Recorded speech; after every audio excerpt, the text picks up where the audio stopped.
game, homie. The internet is the new block. It's the new trap. It's the new hustle. It's the new trade school.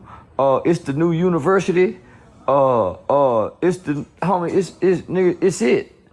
So, in the future, AI go knock out probably 70% of jobs that humans can do in reality world, except like changing alternators, rebuilding transmissions.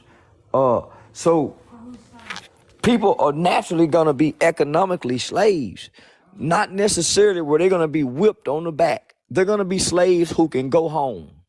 They're gonna be slaves who don't have to live on the plantation. They can go home.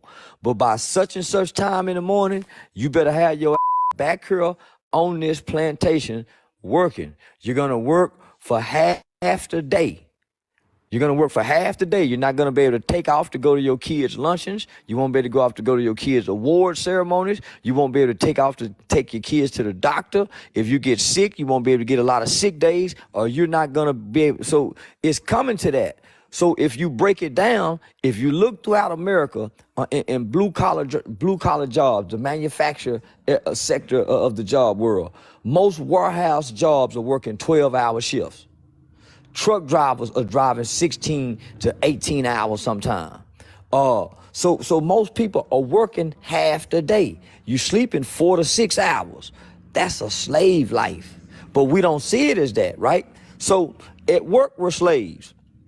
When you log on to social media, you turn into a digital slave because you're on here and everybody is making money off of your labor, your intellectual property, your time, your energy, your pictures, and your posts, and you don't get nothing in return. So most people are digital slaves when they log on to here because they don't know how to tap into the monetization. And this is a multi-trillion-dollar industry just by you logging on, all the advertising, all the commercials you watch. So why not tap into each social media platform that you own and figure out how to get paid off of it? Facts. That's 100. So the first question that we have for you today is, we watch your channel on YouTube that's called Game Related Podcast. We noticed when you were doing one of your interviews, you spoke about the United Nations. If you were on the podium today speaking on behalf of Black people, what would you say to the United Nations? That Black people need to be identified as a nation and not a race. Because we could never get what's due to us because of our classification and how we're identified. We're not a race of people. We are a nation of people who was brought to a land and trapped in bondage and oppression, right? The United Nations says that this country owes us reparations, just like every other nation of people have got reparations. We are the only people on earth who haven't been reparated. So with that being said, there's an open seat. There's an open seat at the United Nations for us. We don't have nobody to speak for us at the United Nations. So that's the first and foremost. I would claim us as a nation. Our name is nigga. Our name is nigga. Our religion is niggerism. We have a flag. So we first have to re-identify and reclassify ourselves to the world. We are not Black Americans. Black is a color. White people don't identify as really white. They go whatever German, Irish descent that they have is what they identify with, their bloodline. But we don't have a bloodline because our bloodline was mixed up by way of inbreeding, slave breeding. This baby sold that way, the mother sold that way, the father sold that way. So we don't know our bloodline. Well, Mr. Charles, do you know what steps it take to get to the UN? Somebody to buy a ticket and fight and talk. Stop trying to go to DC. Stop trying to meet with our congressmen. So that take these passport brothers, homie, who done went and done things across the country, across the world. But if we all made a cry, we all made a plea. We did it for George Floyd, and got the United Nations attention for George Floyd. Got the entire world's attention. Come on now. Yeah, so we don't have the time or the luxury to do it. But we can create uh a student council. There's a student council member in middle school that's running for student council. There's a young lady that's gonna graduate from the next high school graduating class. She's gonna graduate the top of the class, cum laude. There's a young dynamic, young black dude that made it out the hood that's just now for the pass the bar exam, and he's gonna become a lawyer. Instead of him going to become a public defender, we supposed to be grabbing him and grooming him to go to the United Nations for, because he understands law and no law. The person who go to the United Nations have to understand law and no law. That's what Johnny Cochran died trying to do, homie. He was the one that was going to the United Nations, but he died on us. Right, Mr. Charles. All right, the next question I have: what do you feel like the state of black youth is today, and where their minds are today? There's no hope. There's no hope. The state where they at is they're at destruction. Today's youth is the most self-destructive youth that the world has ever seen exist. The mind state is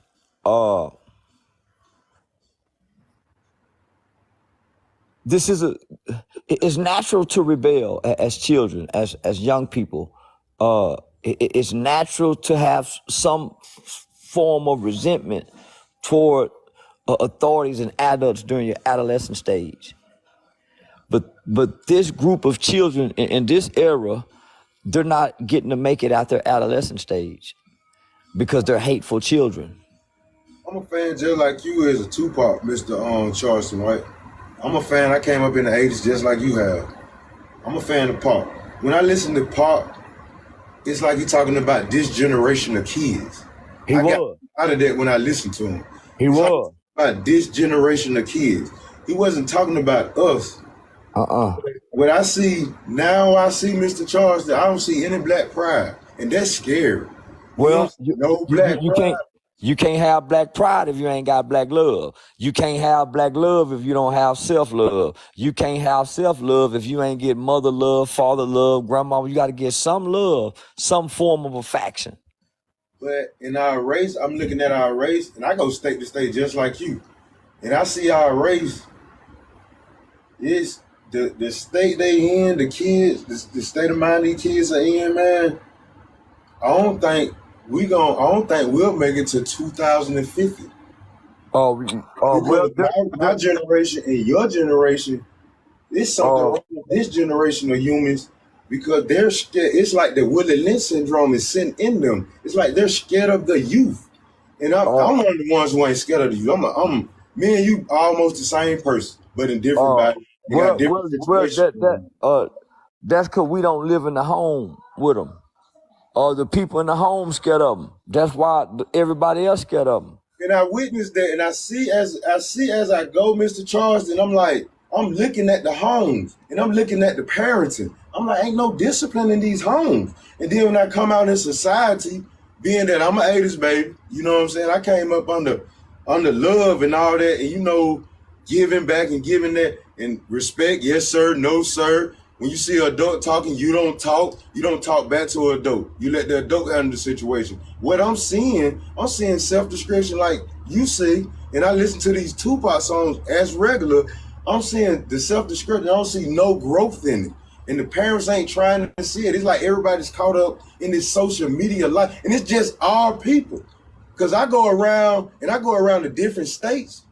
It's the Mexicans working, their kids working. I have all my friends are from international from overseas and all that. All of them are working people, working families. I got Mexican friends, Jamaican friends, Haitian friends, and all their families together. And I only see this happening to the Black Americans. That's the only people I see this happening to. So what I'm saying is, I see it's like that M Ultra. It's like it just pinned it on us. I ain't trying to say it's a race thing, but what I'm saying is, it's something wrong with us as a whole people. Uh, It's something's going The on, music is it's affecting and all the households. this music is not affecting these other kids. I'm going to these households where these other uh, kids and other races are. Their kids are not acting like our kids. I think this problem came from when we was young. I heard kids used to say this, man, when I grow up, I'm not gonna raise my kids like that. But then I used to go to church, and they used to always say, spare the rod, spare the kid. And now I get it. And we're in a predicament right now where the kids have no God. Nobody's teaching about God. No one wants to go to the church. Everything's corrupt. brother, did you come to preach or you gonna let me talk too? Oh, I'm sorry, sir. Uh, fam, you left out the crack era because no other race was giving crack like us. You left out the civil rights generation when they came in and put the welfare down. They didn't do that to nobody else. You left out the fact, nigga, that we come from slavery, so we always play behind the 8 ball with everything against us when we step out the house, whether that's going from public schools to daycare. Homie, that's intentionally done against us. That's why it's only us. No other race get to talk about killing their people but us, homie. So some of these things are intentionally done to us to keep us like this. We didn't know nothing about crack, homie. Our government brought crack to our doorsteps and gave them to our mothers. Think about that, my nigga. But we didn't know that till now. Till Freeway Ricky Ross came out and they giving us Snowfall. They did that to us, my nigga. That changed the trajectory of who black people were. The crack element. Because that took our grandmothers from us. Our grandmothers started sleeping with our friends. Our mothers, all kind of stuff started happening after that to black people that had never happened before. And then after that, guess what? The kids who was born to those mothers, they came along with a new form of biological chemical warfare called ADHD, putting the kids on the psychotropic drugs while their mothers was on drugs. They did that to us, homie. If we go be real. So these are the crack babies. These are the kids that they gave Xanax to, Prozac to, Adderall to when they was talking ADHD, when they should have been talking school suspension and ass whoopings, when they took mama and them hands off our ass, my nigga. We ain't just went bad. We was done bad. We ain't just went bad, my nigga. We are not aggressive, violent people. Our brains and our nature are not even wired like that. That's why in the movie Django, they showed you the difference between a white man's skull and a black man's skull. Nigga, we not violent. We took on their nature. This is their nature. We mimicking something that we're not. We're going against our nature, homie.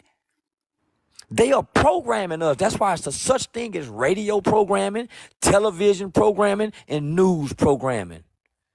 We are being programmed, my nigga. We're not being raised. They won't allow our single mothers to raise us because she got to work. They won't allow the daddy to come back in the home because it's too beneficial for baby mama to keep him out. Those are barriers and that's placed in the way because of our race.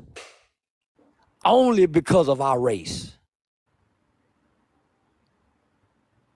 So, since we know this in this information age, we got to stop looking at us and start looking at the babies and come with a strategic plan to go indoctrinate third graders, just like the gay community target kids, just like the prison system target kids.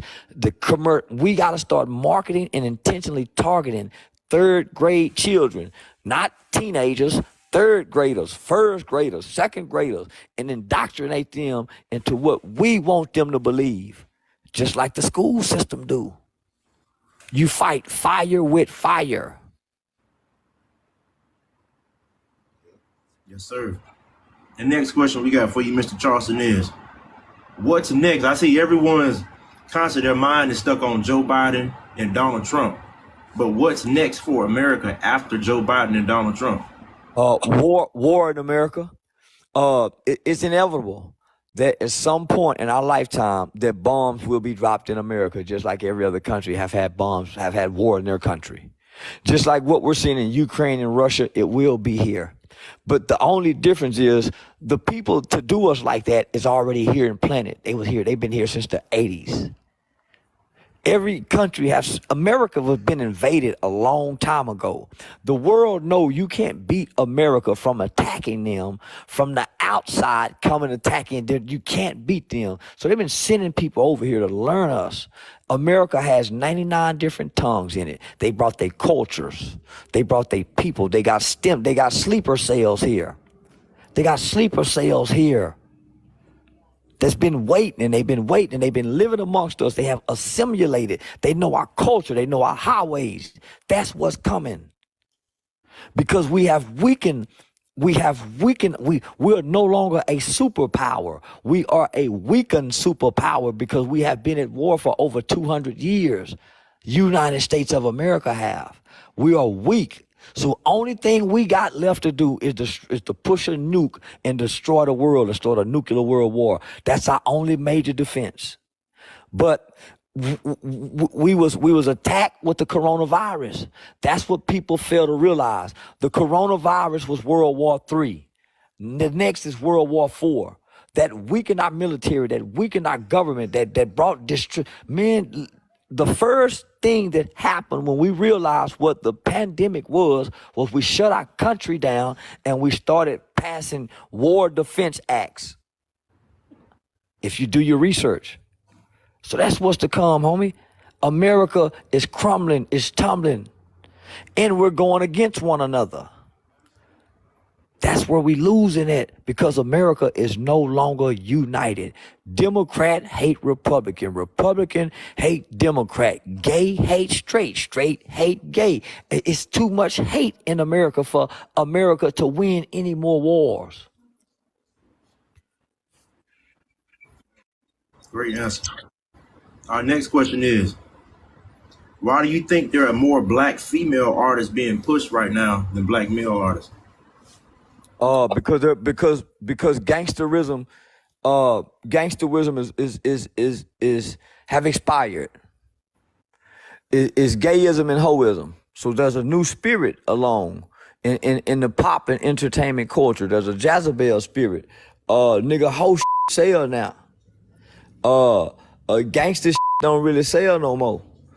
Gay gangster that's gayism. Gay gangster that's gayism. Young Thug introduced the gay gangsterism. Nigga wear a dress, wear this, shoot you, kill you, do what you want. He introduced that by what, 8 to 10 years ago? So now it's sprouted. It's a seed, the seed done grew. So who more? That's a hell of a combination, homie. So that's why you see Saucy Santana running with the city girls, talking gangster as a gay dude to a straight man, and other straight men in the industry going to go get bisexual men to get a fight together. You see this is going on? Gangsterism and gayism, homie, is now in bed with hoism. So what that breeds, homie, nothing but lust among kids. Orgy, Sodom and Gomorrah. Yeah, no, nigga, that real freaky that make God return. That real freaky shit that make God return, homie. So that's what we seeing. The end. Yeah. We seeing the end of mankind, nigga. That's what we seeing. Shit. Come see. All right, my next question. It's been 27 years since Tupac died. Why do you think they're coming after Keefy D now, 27 years later? Oh.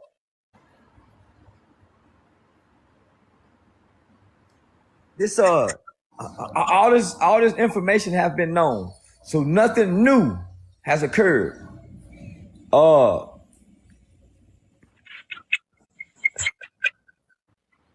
I think they playing on us. I think they playing on us, homie. This man been saying the same things And they've been having this, the same detectives been doing documentaries, repeating the same things. So I think it's bigger than what we're seeing. And I think they're using this as a distraction for whatever reason. Yeah. I think we being distracted, homie, with the Tupac shit.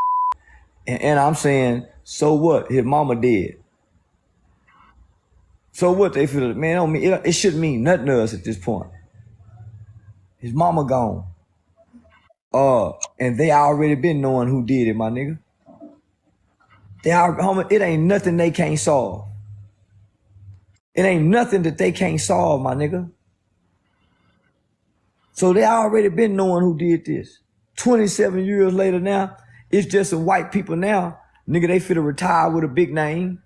They get to go out and retire, tell the Tupac story. The detectives who've been working on the case, they get to close the case. They go end up being promoted to a lieutenant and a captain and a one-day chief of Las Vegas Police Department because their name is going to be attached to the Tupac murder. They're going to get to come out and tell a whole nother movie after the murder trial is over with. So it's for to make careers and generate revenue for the entertainment industry and the Hollywood powers to be. Exactly what I was thinking. It was going to generate them some new income, some new movies, some new documentaries, some new hip-hop movies to make. This ain't got nothing to do with justice and solving no murder because they already knew. And they know who killed Biggie.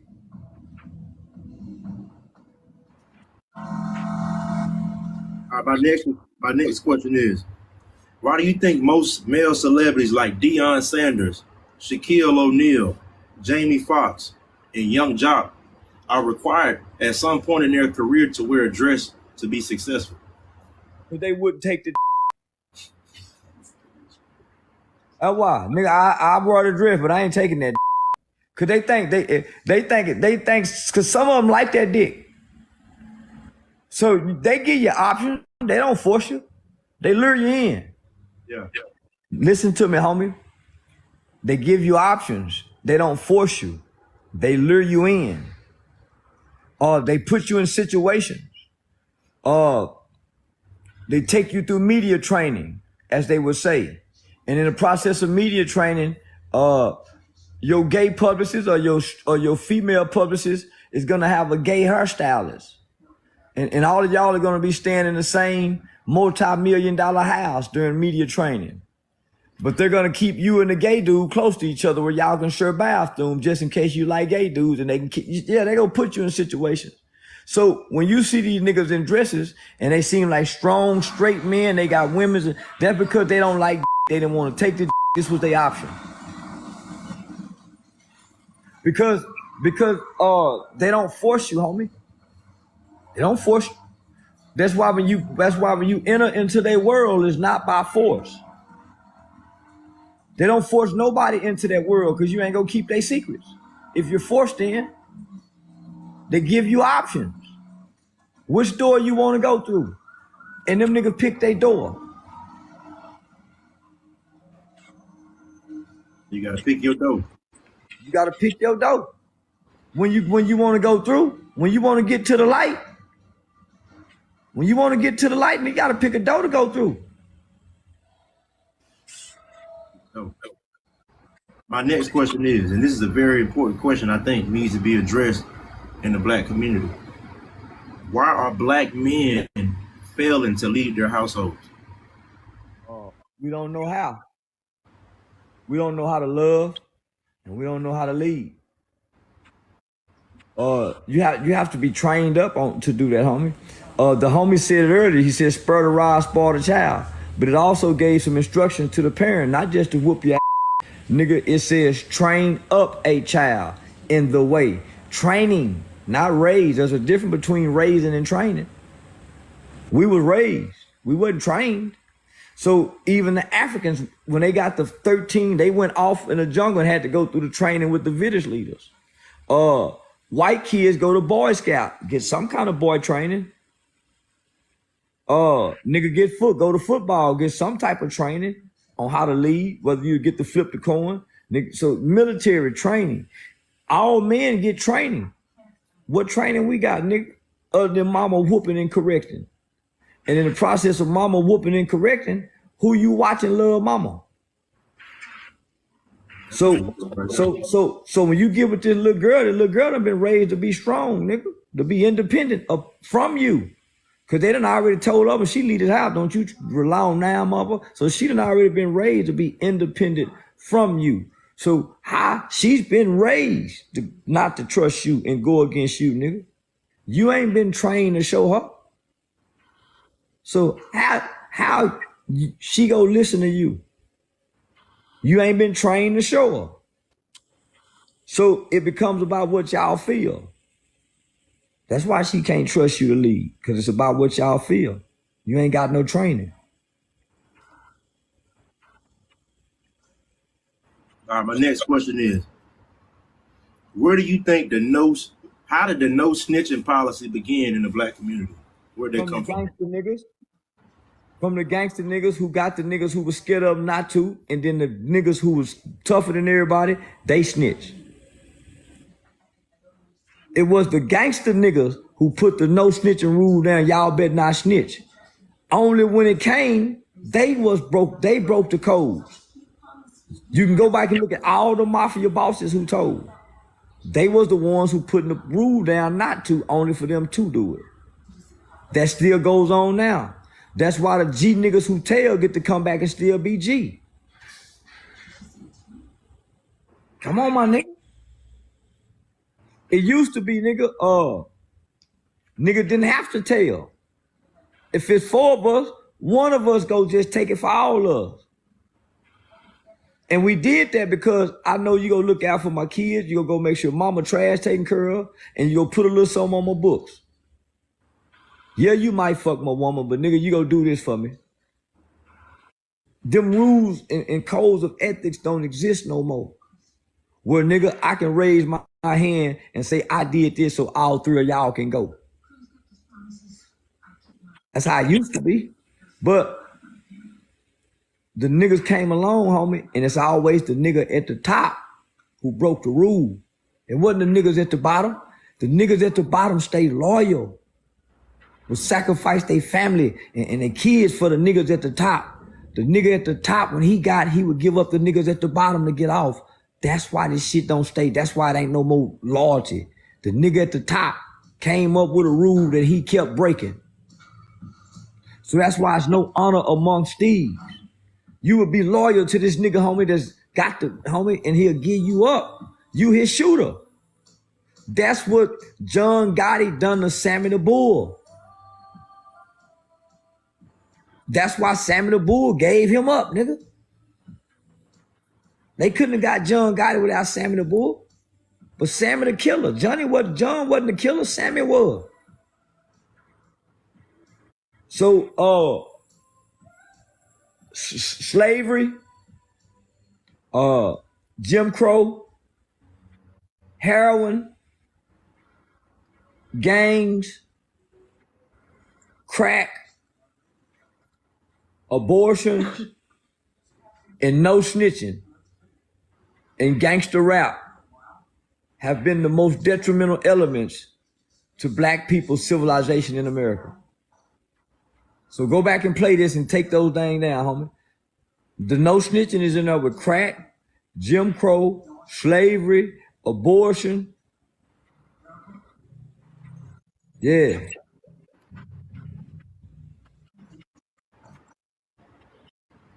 All right, my next question. What do you think happened to R&B music? I noticed the R&B music up to date isn't about love anymore. Most R&B music is about breakups and heartbreak. What do you think happened to R&B music?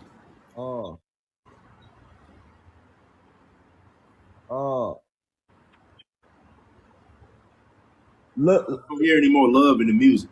what love have left us, homie? Nigga, my niggas that kept out of here 80s, baby. Homie, all we knew was love in the 80s. It wasn't until the 90s when crack came, when love became kind of unidentifiable. Homie, crack did something to the hearts of our people. It rewired our hearts and our minds. Homie, all we knew was love in the 80s, nigga. Nigga, we was in the 6th and 7th grade singing love songs. Nigga, the 90s had great love music. That was the product of the 80s, right?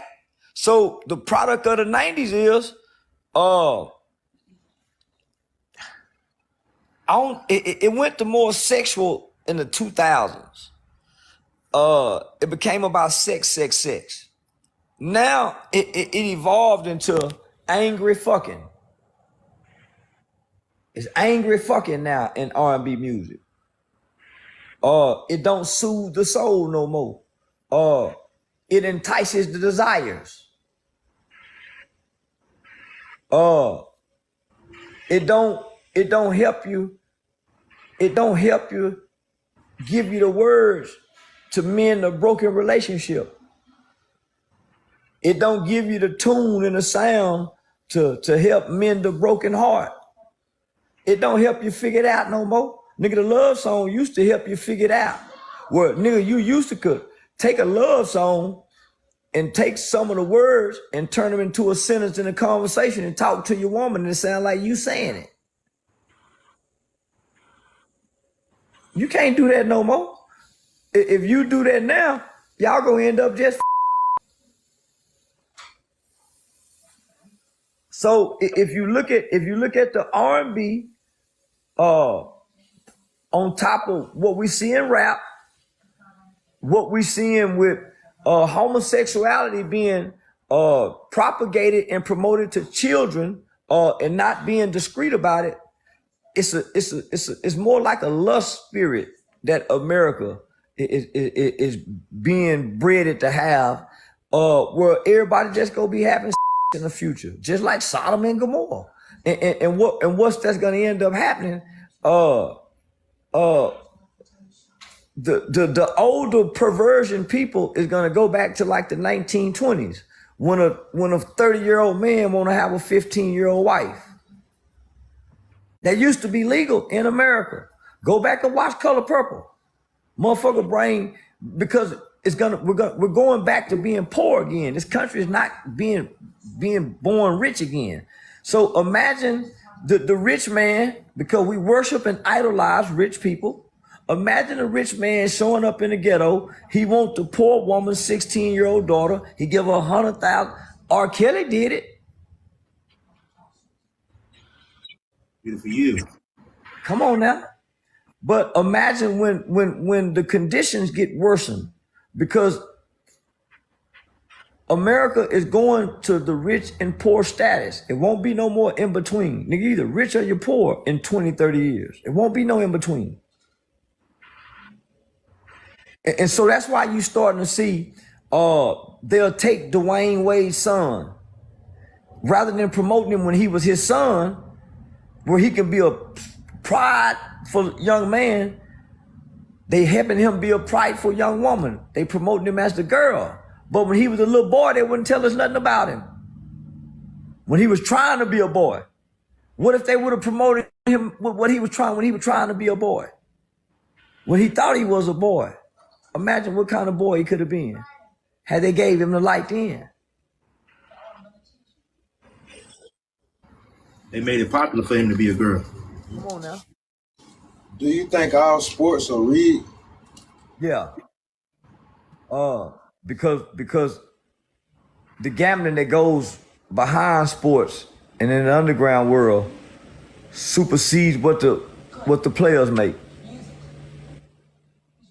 Vegas got their hand in everything, my nigga. We saw that with that fight, and I didn't even watch the fight, but just the aftermath of that fight. Homie, yeah, made you go watch the fight and see. So, I gambled for a while with the parlays, and I also took a quantitative statistics class to figure out how stats are created. Homie, they cold when they tell you it's a 3-point spread. It's a 1-point spread. And that game end up coming down to that. How can they figure that out? So I just watched the game last night. They gave who was that team who missed that field goal at the end last night? They gave them a 2.5 point spread.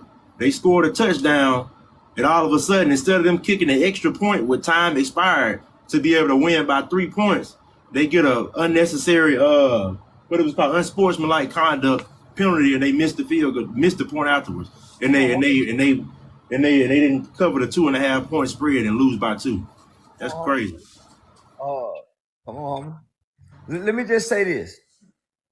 That world, that underground world, is so powerful. It got John F. Kennedy to become president. Nigga, those people helped his daddy help him become president. When Donald Trump got ready to run, those people, nigga, do what they do and shake what they shake to make things happen. They control it. They control it, homie. They bet on everything, my nigga. That world bet on everything. And you don't know the faces of the players. That's how you know it's so powerful. Hey, who you think gonna win the election? Let's go around. You think Trump gonna pull it off?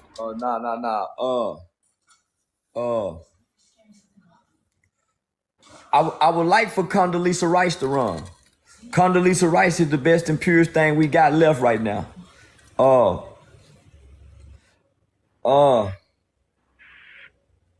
I think they gonna give us Biden again. Because Biden is a puppet. Biden is a puppet for the Ukrainians. They've been doing business over there for a long time, homie. Biden is a puppet for the Chinese, and they one of our enemies. He a puppet to them, homie. Biden is one of the oldest living government officials. Outside that other woman just died in the 90-something. He's one of the oldest living. He's been in there a long time, homie. He owe a lot of people some favors. He been in there too long. It was never designed for them to be in there that long. If you study it's social studies, it was never designed for them to be in there that long, because once you're in there that long, you become absolutely corruptible. Absolute power, absolute corrupts. So that's why George Washington and those powers to be said that we're only going to do 2 terms. Because if you're in power for so long, homie, you corrupt. And he's corrupt.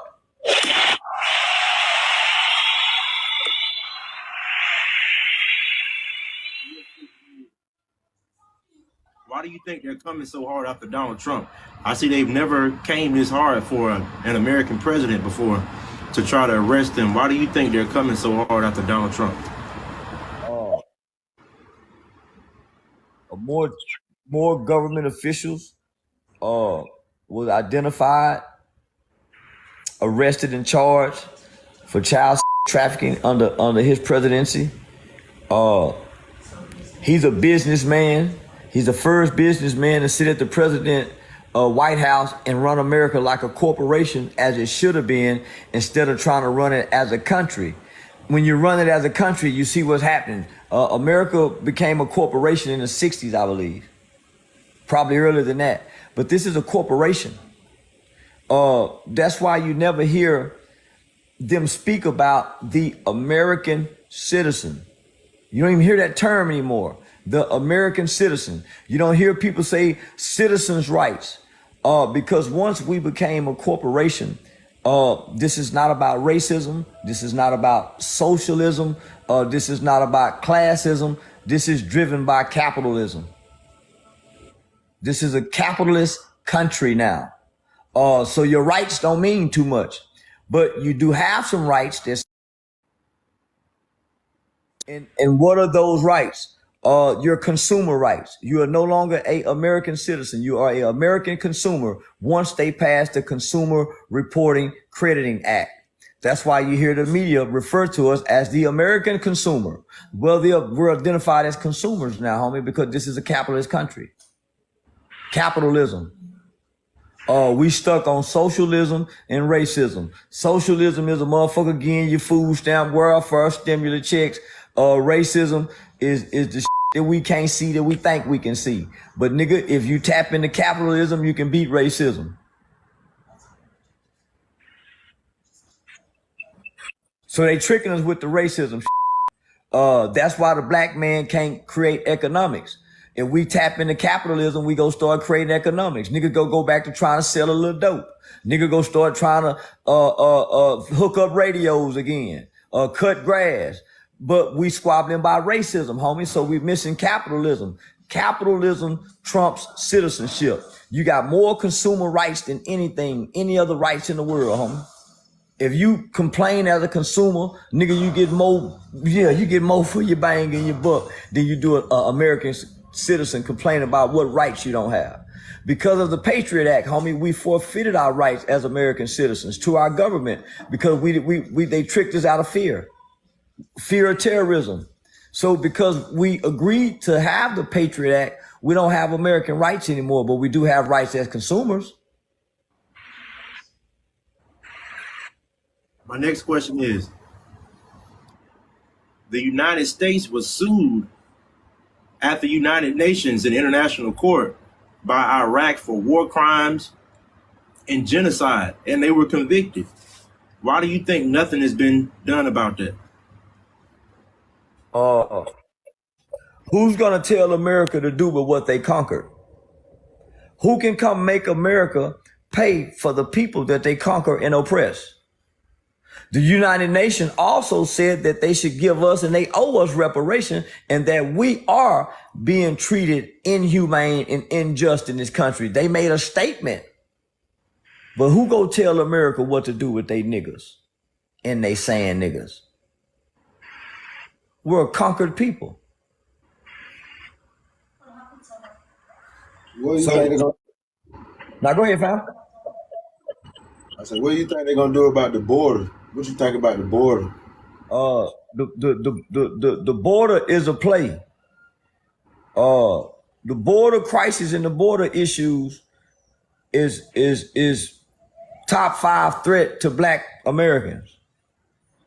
Not securing those borders, homie, is probably that's a grave threat to us. Because they don't come as allies to us. They come with their culture and their people, and that's it.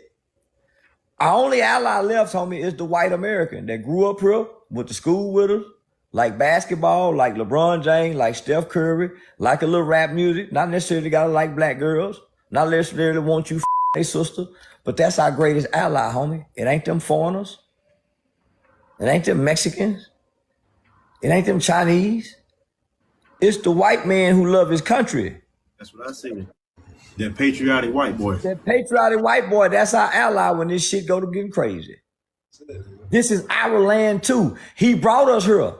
We best friends. The white man and the black man is best friend. That's why they don't get along. That's why they always getting into it. That's why they act like they hate one another, but they really best friends. Like two brothers. Go back and watch Archie Bunker, nigga, and George Jefferson. George Jefferson, homie, that's the white man and the black man. They really, and that's the product of what Obama was. Obama was raised by his white racist granddaddy who had a black friend, and he sat and listened to them talk. That's how Obama learned to be who he was.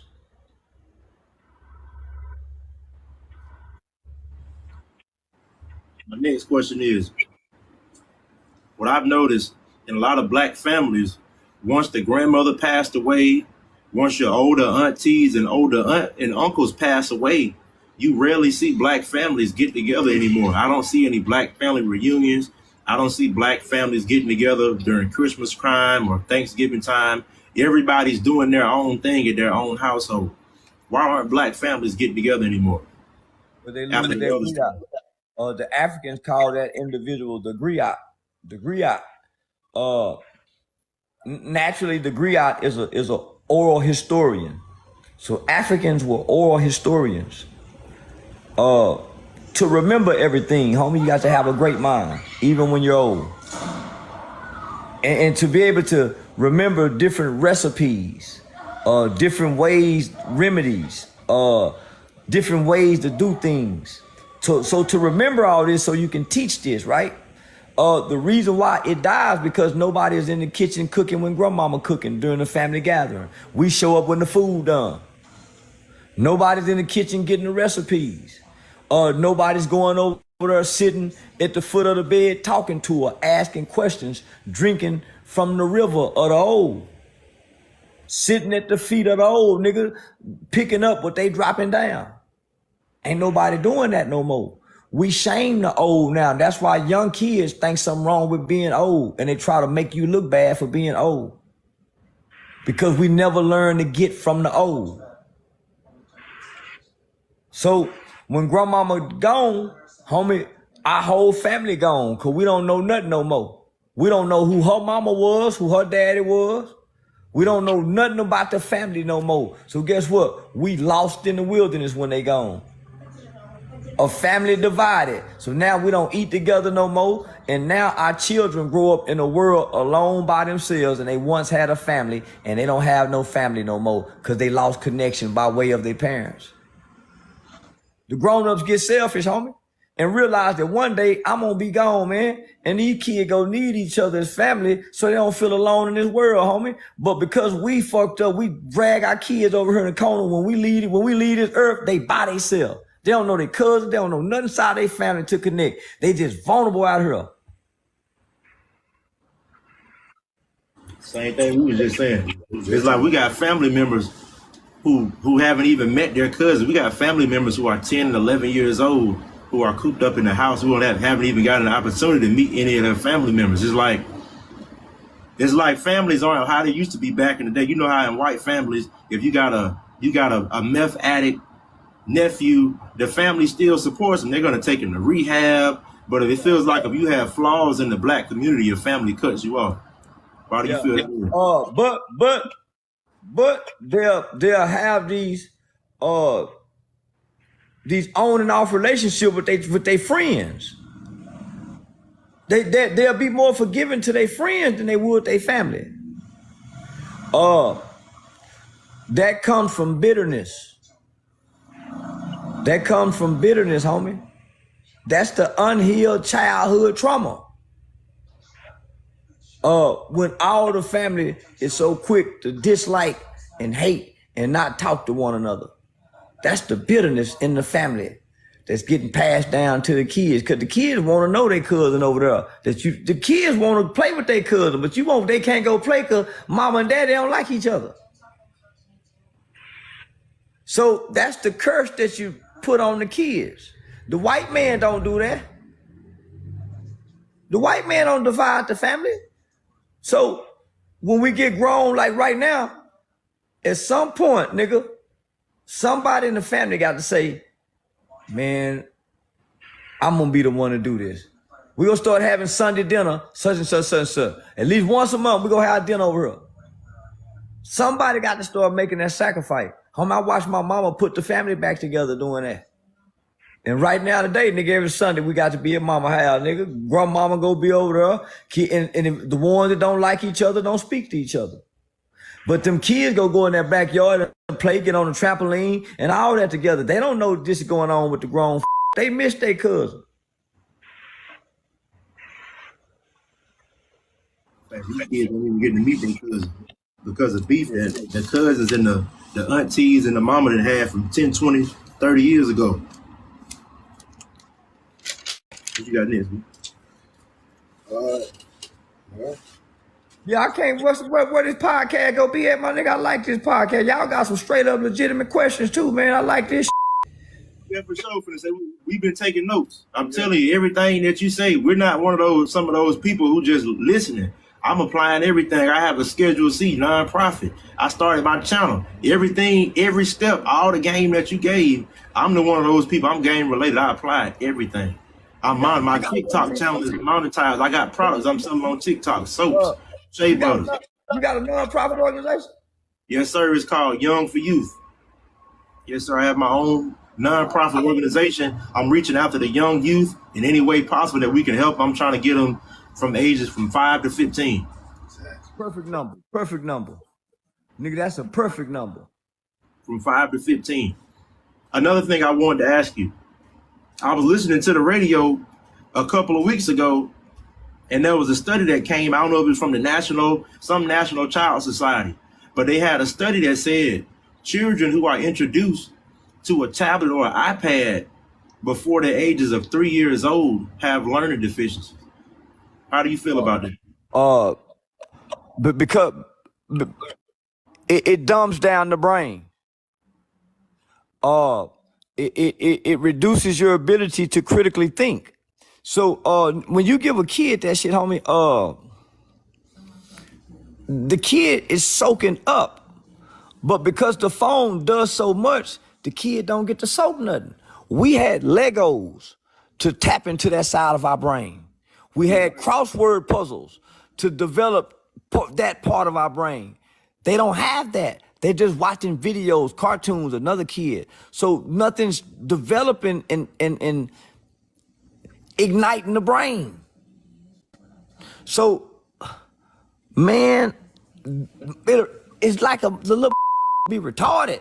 Yeah. Be like I don't say it like that, man. Yeah, because for one, homie, the engagement of humans is the critical part of brain development, homie. Being able to play with other kids, going outside, getting nature.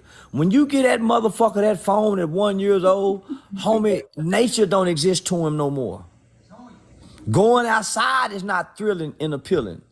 And it's almost like it's a drug. They become addicted to the thrills that phone create. So what that phone does is all it does is taps into the dopamine side of the brain. It's like having like this little dopamine that just kicks off like, so man, they be retarded. Yeah, I can see it. I've been working with kids for too long. So part of one of my examples that I talk about is soon as a child begins to understand life, right from wrong, stop that, don't do that, and starts getting on the parents' nerves, the phone becomes the new pacifier. When that motherfucker cries somewhere, they get that motherfucker the phone, he quit crying. He cry for man. Listen, the baby be eating looking at the phone. The baby be getting bathed and eating at the phone. Baby be getting breastfed looking at the phone. You know, when I was little, when I was like in the 80s, when I was little, my grandma raising up. When she know we were comprehending, she'll make up here something in the track and she'll be like, take that to the track can. What? If you can do that, you can comprehend the sheep. And it's over with from now. You finna get sprung. Yeah. If you can say boo boo, pee pee, you can learn how to go pee. That's right. If you come tell me that you in this pamper, you got good, this is your you learning. You can be directed and instructed now. But you handicap them when you continue to let them pee. Yeah. That's where Kotlin come in at. Oh, that's why it's important to give them Legos or crossword puzzles, shit they got to figure out. It's important to tell them, go in there and find it. Mama, I can't find it. Tell them where it's at and let them find it. You don't go get it. Let them get frustrated trying to find it. That's what I do with my son. My son my just grandma turned used to 5 do months. us like that. Yep. Yeah, let them get frustrated trying to find it. Then after a while, you come, let me show you where it's at. This is where then you walk them through the instructions. After you see they just can't find it, but make them exhaust their brain at first. Exactly. That frustration is going to make them try to come up with different mechanisms and different ways to try to figure it out. Versus you just crippling them and doing it for them. Yeah. What do you think about when they say lightning hit Hawaii? Did you think that was lightning? With the wildfire. No, that's the game they put down when the California burn up every year. That's about land control, seizing land and taking land. I know I haven't seen not one interview from a resident who was in Hawaii. I haven't seen not one interview or That's anything from about any president who displaced. that's about seizing land, taking land, acquiring land, and rebuilding land for development. Those are development phases that they go through to force people to buy land and all type of things. Can y'all hear me? Yeah, I hear you perfect. You perfect. Yeah, we hear you. But now, homie, everything that the media shows us now should be questioned severely and entirely.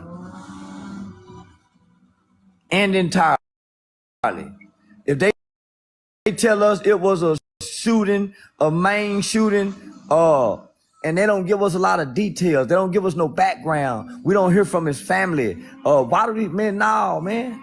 Then the shooter in Maine, he didn't even get found. They said they found him dead. Come on, homie. There are sleeper cells in this country. There are sleeper cells in this country. People who have come into this country playing like they are Americans, look like they're Americans, talk like they're Americans, but they have been trained. They have been to become an American to hurt America. So when you look at all the Americans that they showing us that's getting time for storming the Capitol, they're not even showing you half the ones that wasn't American, playing like they was American, that went in that Capitol, that got away with what they got away with. While they too busy trying to make an example about the Americans who was frustrated and did it. It was more people playing like they were Americans that wasn't Americans who stormed our Capitol too when they got away. Yes, did you think January 6th sent to the world about America? Yeah. Say that again. I said, what message do you think January 6th sent to the world about America? That America is no longer strong anymore. That America is no longer strong anymore. And it's more to come. It's more to come, because that was one portion of a frustrated part of America. That was just one portion of one part of a frustrated group of America. So imagine, I just wanted to pause to let people think about that before I say this. Imagine when those two groups unite, like Fred Hampton was trying to get them to do with the Black Panther Party. I was just finna say that. With the Rainbow Coalition. I was just There you go. When Fred Hampton was trying to get that, what's gonna happen when America decides to do that? Those same two groups that seem to hate one another, that have totally separate ideologies but share the same frustrations and unite under one cause. That's why so many police shooters to keep us divided. There you go. There you go. That's why it's different. That's why it's different matches. Listen to me carefully. That's why there are different matches in the entertainment world, nigga. White boxer, black boxer. White quarterback, black quarterback. White coach, black coach. That's why it's different races, cards and games that's being played and propagated to keep us divided, because race only matters amongst us. It don't matter outside the United States because it don't exist. It's nation against nation. Thanks. Facts. Big facts.